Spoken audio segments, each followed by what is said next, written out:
প্ৰত্যেক ব্যক্তি জীৱনত এইটো বিচাৰে যে মোক সকলোৱে ভাল পাওক, সন্মান কৰক, কিন্তু তেওঁ কি পায় তাৰ সম্পূৰ্ণ ওলোটা। প্ৰত্যেক ব্যক্তি ভাবে যে তেওঁ কি কৰিব যে লোকে তেওঁৰ বিষয়ে যাতে কিবা ভাল ভাবে, যাৰ দ্বাৰা তেওঁক মানুহে সন্মান কৰিব। আৰু ইয়াতেই তেওঁ ভুল কৰে, কাৰণ ইয়াৰ কোনো উপায়েই নাই। আপুনি যিমানেই চেষ্টা নকৰে কিয় আপুনি মানুহৰ বিচাৰধাৰা সলনি কৰিব নোৱাৰে।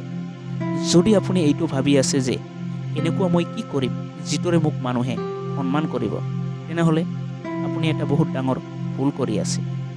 কিন্তু আপুনি এটা কাম কৰিব পাৰে, এইটো হ'ল মানুহে আপোনাক যিয়ে নকওক কিয়, লাগিলে মানুহে আপোনাক গালি পাৰক, মানুহে আপোনাক বেয়াকৈ কওক, কিন্তু সেইটোৰ পৰা আপোনাৰ ওপৰত কোনো ধৰণৰ যাতে প্ৰভাৱ নপৰে, এনেকুৱা আপুনি কৰিব পাৰে। এইটো কেনেকৈ কৰিব পাৰিব? বুদ্ধৰ জীৱনৰ লগত জড়িত এটা ঘটনাৰ পৰা আমি বুজিব পাৰিম। এবাৰ বুদ্ধৰ কেইজনমান ভিক্ষু এখন গাঁৱত ভিক্ষা মাগিব যায়। যেতিয়াই তেওঁলোক গাঁৱত প্ৰৱেশ কৰে, কিছুমানে তেওঁলোকক গালি পাৰিব আৰম্ভ কৰে, তেওঁলোকক বেয়াকৈ ক'বলৈ আৰম্ভ কৰে, তেওঁলোক বিভিন্ন ধৰণৰ ইটিকিং কৰিব আৰম্ভ কৰে।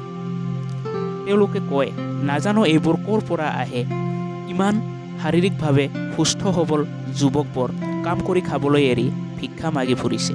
বুদ্ধৰ সেই ভিক্ষুবোৰ বুদ্ধৰ জ্ঞানবোৰক স্মৰণ ৰাখে যে গালিবোৰ বা অপশব্দবোৰৰ কোনো প্ৰতি উত্তৰ নাথাকে। সেইবাবে তেওঁলোক চুপ হৈ থাকে। মানুহবোৰে তেওঁলোকক আকৌ বেয়াকৈ ক'বলৈ আৰম্ভ কৰে, আৰু কিছুমানে কয় এই বুদ্ধজনো 1 নম্বৰৰ ভয়াতুৰ হয়। তেওঁ নিজৰ পত্নী আৰু নিজৰ সন্তানক এৰি থৈ গুচি আহিছিল। তেওঁ জ্ঞানৰ কথা কি ক'ব? তেওঁতো মানুহক কাপুৰুষ বনাই আছে। বুদ্ধৰ ভিক্ষুসকল সেই লোকসকলৰ কথাবোৰ শুনি চুপ হৈ থাকে। মানুহবোৰ কয়, তোমালোকে আমাৰ কথা মনোযোগেৰে শুনা, ইয়াত তোমালোকক কোনো ধৰণৰ ভিক্ষা দিয়া নহ'ব। তোমালোক এই মুহূৰ্ততে ইয়াৰ পৰা গুচি যোৱা। আৰু বুদ্ধৰ সকলো ভিক্ষু গাঁৱৰ মানুহবোৰৰ কথা শুনি তাৰ পৰা উভতি যায়, আৰু বুদ্ধৰ তাত গৈ বুদ্ধক হাত জোৰ কৰি কয়, হে বুদ্ধ, আমি আপোনাক এটা নিবেদন কৰিব বিচাৰোঁ। বুদ্ধ কয়, কোৱা, কি ক'ব বিচাৰিছা? ভিক্ষুসকল কয়, আমি এই স্থানটো এৰি অইন ক'ৰবাত যাব পাৰিমনে? বুদ্ধ কয়, নিশ্চয় যাব পাৰোঁ, কিন্তু ইয়াৰ পৰা যোৱাৰ কাৰণটো কি? বুদ্ধৰ ভিক্ষুবোৰ কয়, ইয়াৰ মানুহে আমাক অপমান কৰে, আমাক অপশব্দ কয়, যাৰ বাবে আমাক বহুত বেয়া লাগে। বুদ্ধ হাঁহি দিয়ে আৰু কয়, যদি সেই আন ঠাইতো এনেকুৱা ধৰণৰ মানুহ পোৱা, এনেকুৱা অপশব্দ কোৱা মানুহ পোৱা, তেতিয়াহ'লে তোমালোকে কি কৰিবা? বুদ্ধৰ সকলো ভিক্ষু চুপ হৈ পৰে।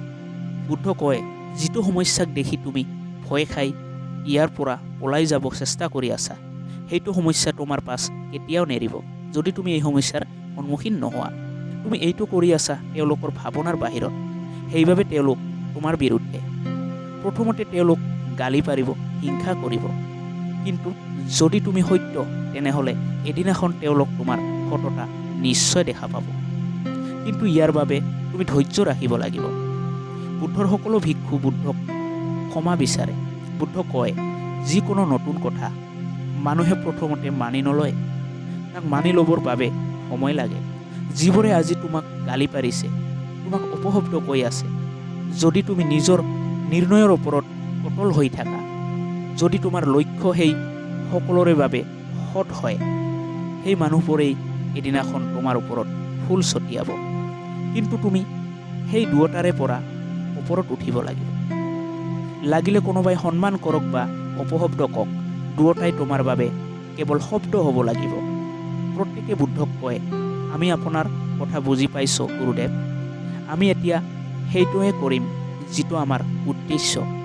যেতিয়াই আপুনি কিবা নতুন বা কিবা বেলেগ কৰিব চেষ্টা কৰে, মানুহৰ কল্পনাৰ একেবাৰে ওলোটা কৰিব আৰম্ভ কৰে, তেতিয়া মানুহে আপোনাৰ বিপৰীত হয়, আপোনাৰ বিৰুদ্ধ হয়। কিন্তু যদি আপোনাৰ লক্ষ্য, আপোনাৰ ইণ্টেনশ্যন সৎ হয়, তেতিয়া আপুনি সেইটোত বিজয়ী হয়। আৰু যিবোৰে আজি আপোনাক বেয়াকৈ কৈ আছে, কাৰণ আপুনি তেওঁলোকৰ ভাৱনাৰ বাহিৰত কাম কৰি আছে, সেইবোৰ মানুহেই কালি আপোনাৰ বাবে প্ৰশংসাৰ ফুল গুঠিব। কিন্তু আপোনাক দুয়োটাৰে পৰা ওপৰত উঠিব লাগিব তেতিয়াহে আপুনি আপোনাৰ লক্ষ্যত সফল হ'ব পাৰিব তেতিয়াহে আপুনি বিজয়ী হ'ব পাৰিব যদি ভিডিঅ'টি ভাল লাগিছে তেতিয়াহ'লে লাইক কৰিব শ্বেয়াৰ কৰিব লগতে চেনেলটো ছাবস্ক্ৰাইব কৰিব নাপাহৰিব এনে ধৰণৰ মটিভেশ্যনেল ভিডিঅ' আপোনালোকৰ মাজলৈ আগবঢ়াবলৈ সদায় চেষ্টা কৰিম আপোনাৰ মূল্যৱান সময়ৰ বাবে আপোনাক বহুত বহুত ধন্যবাদ